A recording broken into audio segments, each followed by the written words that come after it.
आज हम आपको इस वीडियो में बताएंगे कि अमीर कैसे बनते हैं, रिच आदमी और पुअर आदमी का माइंडसेट कैसा होता है, अमीर लोग कैसे सोचते हैं, क्या स्ट्रेटजी फॉलो करके आप भी अमीर हो सकते हैं। इसके लिए मैंने दुनिया के 3 सबसे बेहतरीन किताबों का सहारा लिया है, rich dad poor dad, 7 habits of highly effective people और द ई-मिथ रिविजिटेड। एक पुअर माइंडसेट और एक रिच माइंडसेट वाले लोगों में सबसे पहला डिफरेंस यह है कि रिच माइंडसेट वाले लोग सबसे पहले अपने लिए एसेट्स बनाते हैं, मतलब सबसे पहले वो अपने पैसों को शेयर मार्केट में, म्यूचुअल फंड में, रियल इस्टेट में, ऐसे जगह पर इन्वेस्ट करते हैं जो उनको हर महीने पैसे ला कर दे, और उसके बाद सारी कंफर्ट की चीजें जैसे कार, एसी, वॉशिंग मशीन खरीदते हैं। लेकिन गरीब माइंडसेट वाले लोग दिखावे के लिए, शौक के लिए सारी यूजलेस चीजें खरीद लेते हैं और उसके बाद उनके पास पैसे ही नहीं बचते कहीं अच्छी जगह इन्वेस्ट करने के लिए, और वो पूरी जिंदगी गरीब ही रह जाते हैं। इसका एक रियल स्टोरी मैं आपको बताता हूँ। कॉलेज के टाइम में एक लड़का एक कॉलोनी में रहता था जहाँ पर 10 या 12 घर थे। वे सारे के सारे घर बहुत ही अच्छे तरीके से डिजाइन किए हुए थे। इतने खूबसूरत घरों में से सिर्फ एक घर इनकम्प्लीट था और वह एक बिजनेसमैन का था। बाकी सारे घर डॉक्टर, इंजीनियर्स और प्रोफेसर के थे। जहाँ पर वह लड़का रहता था वो घर एक अंकल और आंटी का था, और वो दोनों प्राइवेट यूनिवर्सिटी से रिटायर्ड प्रोफेसर थे और इसलिए उन्हें कोई पेंशन भी नहीं मिलती थी। जब वो लड़का पहली बार उनके घर गया तो उसे लगा कि वो बहुत ज्यादा रिच यानी अमीर हैं। उनकी कार से लेकर इंटीरियर डिजाइनिंग, फर्नीचर, हर एक चीज परफेक्ट थी। उनके फर्स्ट फ्लोर में एक रूम में वो लड़का रहता था। उसने बहुत बार नोटिस किया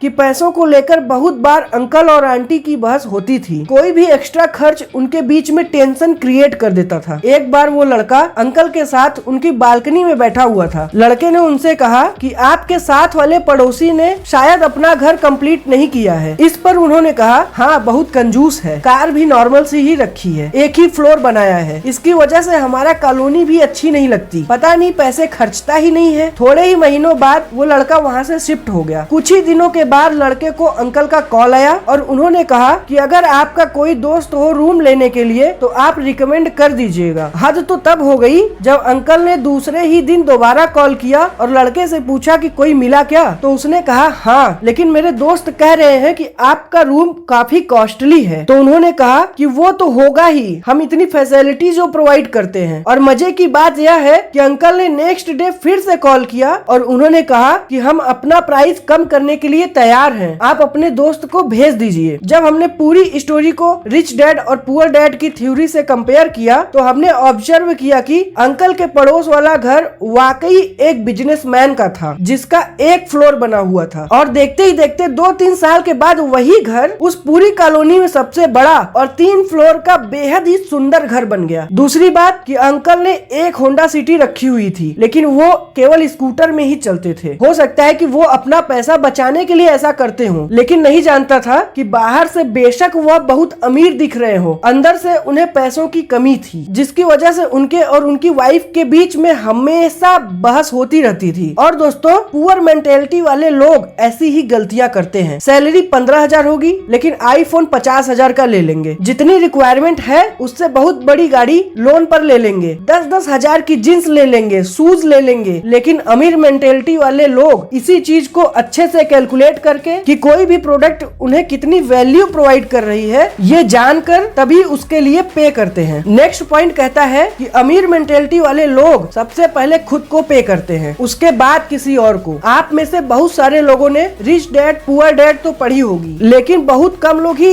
रॉबर्ट और उनकी वाइफ किम कियोसाकी की एक्चुअल स्टोरी जानते हैं। इन दोनों की शादी से पहले रॉबर्ट बहुत ज्यादा लोन में थे। ये दोनों चाहते थे कि अपनी लाइफ को इम्प्रूव करें, लेकिन उनकी मंथली सैलरी से ज्यादा उनकी मंथली लोन की इंस्टॉलमेंट देनी पड़ती थी। लेकिन रॉबर्ट को अपने रिच डैड के सारे प्रिंसिपल याद थे, जिसमें उन्होंने कहा था कि अपने आप को सबसे पहले पे करो। इसलिए रॉबर्ट कहते हैं कि हम अपनी सैलरी का 20% हमेशा सेव करते थे, फिर चाहे उधार वाले लोगों से जितना मर्जी प्रेशर क्यों ना आ रहा हो, उस प्रेशर को हम मोटिवेशन की तरह यूज करते थे और एक्स्ट्रा काम करके इंस्टॉलमेंट के लिए पैसे इकट्ठा करते थे, क्योंकि ये जानते थे अगर ये पहले उधार देने लग जाएंगे और अपने लिए कुछ भी सेव नहीं करेंगे तो ये कभी भी अमीर नहीं बन पाएंगे। और बाद में इन्होंने अपने सेव करे हुए पैसों से ही बाकी इन्वेस्टमेंट करी और फाइनली मिलियनियर बन गए। दोस्तों, हम में से मैक्सिमम लोग यही गलती करते हैं। हम सोचते हैं कि हम पहले सारा अपना उधार चुकाएंगे और उसके बाद में सेविंग स्टार्ट करेंगे, या फिर हमारी सैलरी का जितना पोर्शन बचेगा हम उसके बाद सेविंग करेंगे। लेकिन ये सीक्वेंस बहुत मैटर करता है। इवन वॉरेन बफेट भी बोलते हैं कि पहले पैसे सेव करो और उसके बाद बाकी सारे खर्चे करो। आप मान के चलो कि आपकी सैलरी ही कम है और अपनी सैलरी का मिनिमम 20% हमेशा सेव करो। अब आप सोच रहे हैं कि सिर्फ सेविंग से ही आप अमीर हो जाएंगे, तो ऐसा नहीं है। इसके बाद आपको उन पैसों को इन्वेस्ट भी करना पड़ेगा वहाँ पर जहाँ आपके पैसे बढ़े। लेकिन ये फर्स्ट और नेसेसरी स्टेप है। अमीरी की तरफ नेक्स्ट पॉइंट कहता है कि अमीर मेंटेलिटी वाले लोग अपने स्किल्स को पूरी जिंदगी भर इम्प्रूव करते रहते हैं। इसी प्रिंसिपल को 7 habits of highly effective people book में शार्पेन द सॉ के नाम से बताया गया है। क्या आपने कभी नोटिस किया है कि बहुत कॉस्टली प्रोडक्ट्स का एडवर्टीजमेंट कभी भी टीवी में नहीं दिखाई जाती? कभी भी फरारी वाले आपको टीवी में एडवर्टाइज करके ये नहीं बोलेंगे कि आप उनसे फरारी खरीदें। ना ही हेलीकॉप्टर की कंपनी या प्राइवेट जेट की कंपनी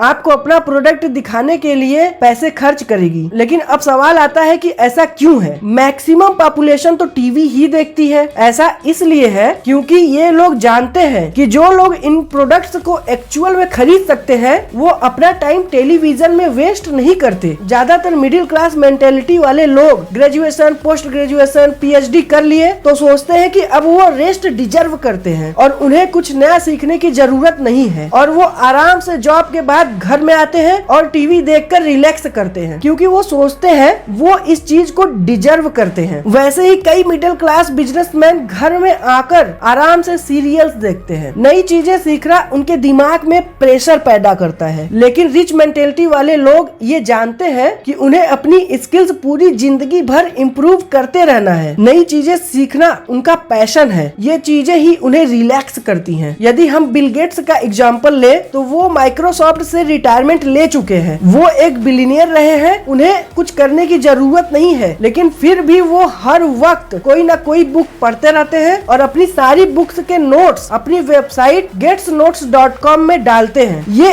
एक रिच मेंटेलिटी का परफेक्ट एग्जांपल है क्योंकि रिटायरमेंट के बावजूद बिल गेट्स अपनी वाइफ मिलिंडा गेट्स के साथ एक फाउंडेशन चलाते हैं जिससे वो पूरी दुनिया की हेल्थ से रिलेटेड प्रॉब्लम में कंट्रीब्यूट कर रहे हैं। हमें बहुत कम लोग ही जानते हैं, लेकिन इंडिया के हेल्थ प्रोग्राम्स में उनकी फाउंडेशन ने बहुत ज्यादा कंट्रीब्यूशन किया है। दोस्तों नेक्स्ट पॉइंट कहता है कि आउटसोर्स। मैक्सिमम लोगों की जब जॉब लगती है तो उनकी ये मेंटेलिटी होती है भाई अब तो लाइफ सेट है, जिसका इनडायरेक्टली मतलब होता है कि मैं अब ग्रो नहीं करना चाहता और मैं अब इसी जॉब में रहूंगा। अब क्योंकि हम उसी जॉब में रहेंगे तो हमारी सैलरी सिर्फ इंक्रीमेंट और प्रमोशन से ही बहुत प्रेडिक्टेबल मैनर में ग्रो करेगी, जिसका मतलब ये है कि अब हम सब स्कैर्सिटी माइंडसेट में आ जाएंगे, यानी पैसे बचाने के माइंडसेट में। हम हर चीज से पैसे बचाने की कोशिश करेंगे। बिजली का बिल कैसे बचाएं, खाने में पैसे कैसे बचाएं, पानी का बिल कैसे बचाएं, और बस पूरी जिंदगी इसी स्किल को इम्प्रूव करते रहेंगे। लेकिन अमीर माइंडसेट वाले लोग ये जानते हैं कि उनके पास 24 ही घंटे हैं और एक लिमिटेड विल पावर है, और अगर उन्हें ग्रो करना है तो